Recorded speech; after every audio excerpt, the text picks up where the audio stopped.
there has been a very important report tabled by the Parliamentary Standing Committee on Rural Development with regard to the implementation of Mahatma Gandhi National Rural Employment Guarantee Act.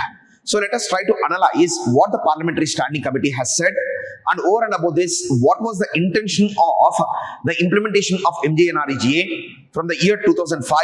It has been implemented. Now it is almost 20 years. Let us take a quick review of what the scheme intended to do and was it able to achieve its aims, and what the Parliamentary Standing Committee is trying to say about the scheme. So if you look at the Mahatma Gandhi National Rural Employment Guarantee Scheme, it was implemented in India under a special statute of the Indian government in the year 2005.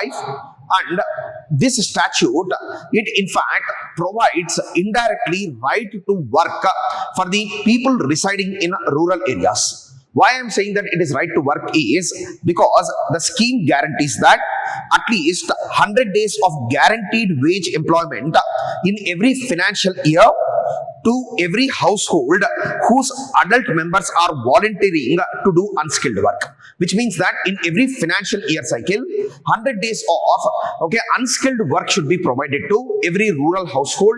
Whether it is below poverty line or above poverty line, it is immaterial. But to every rural household, 100 days of unskilled work should be provided by the government. And in case the government is unable to provide the employment, it has to provide an unemployment allowance. So how this system works, let me try to explain. The Mahatma Gandhi or MGNREGA scheme, in short, it is a demand-driven based program, which means that first and foremost, the rural households, they will put an application to the government seeking employment. And if the government is able to provide the employment, well and good. If it is unable to provide the employment, within 15 days, it has to provide unemployment allowance to the person who sought unemployment or who sought employment. So that is the reason why this scheme is called as a demand-driven program. And that too, the work should be provided within 5-kilometer radius of the residence of the person. It means that the work cannot be provided outside of 5 kilometers. It should be provided within 5-kilometer radius, that too 100 days of work.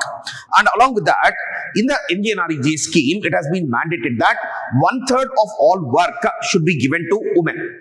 And apart from giving 1/3 of all work to women, one more important program or idea which is present here is the program is mainly intended to reduce rural to urban migration. It is also meant to empower rural women, then protect environment, and along with that, it is also meant to create some durable assets in rural India. Primarily because in rural India, majority of the assets are undurable.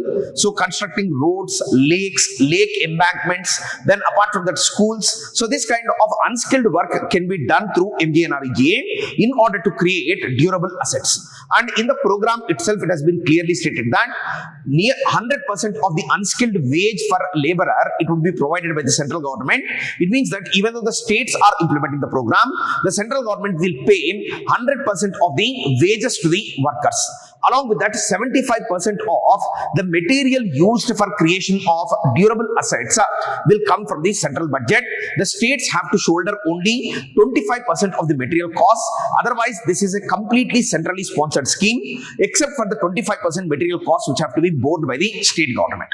Then, over and above this program, it was meant to provide sustainable livelihood opportunities for people in rural area so that there will not be any distress migration from rural to urban area. So this way, the program was planned in a very brilliant manner. And in the program also, the material to wage ratio has been fixed at 60:40, which means that 60% of the cost of the program, it should go for wage and only 40% should go for the material cost. So this has been fixed to. Then over and above this Mahatma Gandhi National Rural Employment Guarantee Scheme is one of the most important social welfare scheme of Indian government. If you look at the recent budget, nearly 86,000 crore rupees has been allocated under the funds for MGNREGA program. And this program was definitely able to increase the demand in rural India. It was able to bring dignity to people, and 100 days of guaranteed work, in fact, it is providing proper livelihood opportunities to rural poor. But the main complaints against the program is, in fact, stated by the Parliamentary Standing Committee on Rural Development. It has stated that the wages under the MGNREGA are not uniform across the country. So in different states, the wages are different. Let's suppose take the case of any northeastern state, that there the wage is provided just 234 to 250 rupees is provided. Whereas in states like Haryana, the wage which is being provided is coming up to 350 rupees. There is no uniform wage, and the Parliamentary Standing Committee, it states very clearly that there is a need for uniform wage rate across the country. And over and above that, the second important problem in MGNREGA implementation is there are a lot many delays in payment. There have been instances wherein sometimes the rural wages have been, or the wages under the program have been delayed by a month or more. So the second problem is this. The third major issue is with respect to under the MGNREGA, there is a significant problem primarily because the wages of the workers under the MGNREGA scheme are linked to consumer price index for agriculture labor. But this consumer price index for agriculture labor, it doesn't give a proper weightage to inflation. And if inflation is not given proper weightage, year on year, the wages of rural workers are getting completely eroded away. So because of which reason, it is creating a lot of problem for rural labor, primarily because their wage is linked to an index which is not properly adjusted for inflation is one more major complaint. Then over and above this, one more major complaint is with respect to Section 27 of MGNREGA. And under Section 27 of MGNREGA, it has been planned to avoid any kind of mismanagement, corruption, or siphoning of funds in MGNREGA scheme. And under the MGNREGA scheme, the Gram Panchayat is the implementing agency. And being the implementing agency, it takes the help of the Gram Sabha in allocating work in order to review the work and conduct an audit on the work. Gram Sabha is the main functionary. It means that the Gram Sabha is going to conduct a social audit of the program. So through the social audit, they are going to review the functioning of the program. But Section 27, it says that the central government, as it is bearing majority of the burden of implementation of the scheme, it has the right to, in fact, manage or monitor and direct states with respect to implementation of the scheme. And the Parliamentary Standing Committee has stated that from March of 2022, there have been no funds disbursed to the state of West Bengal. The reason is the central government is accusing the state of West Bengal of corruption, because of which reason it has withheld the funds under MGNREGA for the past 3 years, sir.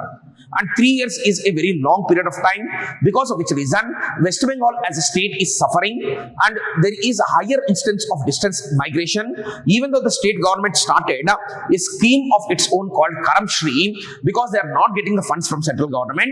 But the Parliamentary Standing Committee has pushed the central government or asked the central government to release the funds, except for the year when the corruption charges have been made and where the matter is sub judice. Except for that year, for rest of the years you have to transfer the funds is the recommendation which has been given by the Parliamentary Standing Committee. And over and above this, if you look at it, there has been a commission appointed in order to review MGNREGA called Amarjit Sinha Committee.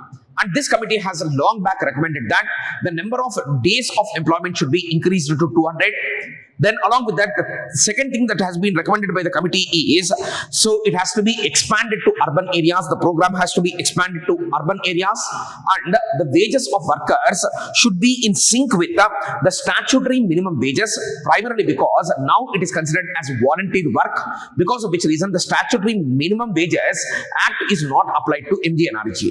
And the committee also very clearly stated that if you can develop a proper synergy between the MGNREGA workers and the other central government implementing programs, then it is going to lead to long-term welfare for the people.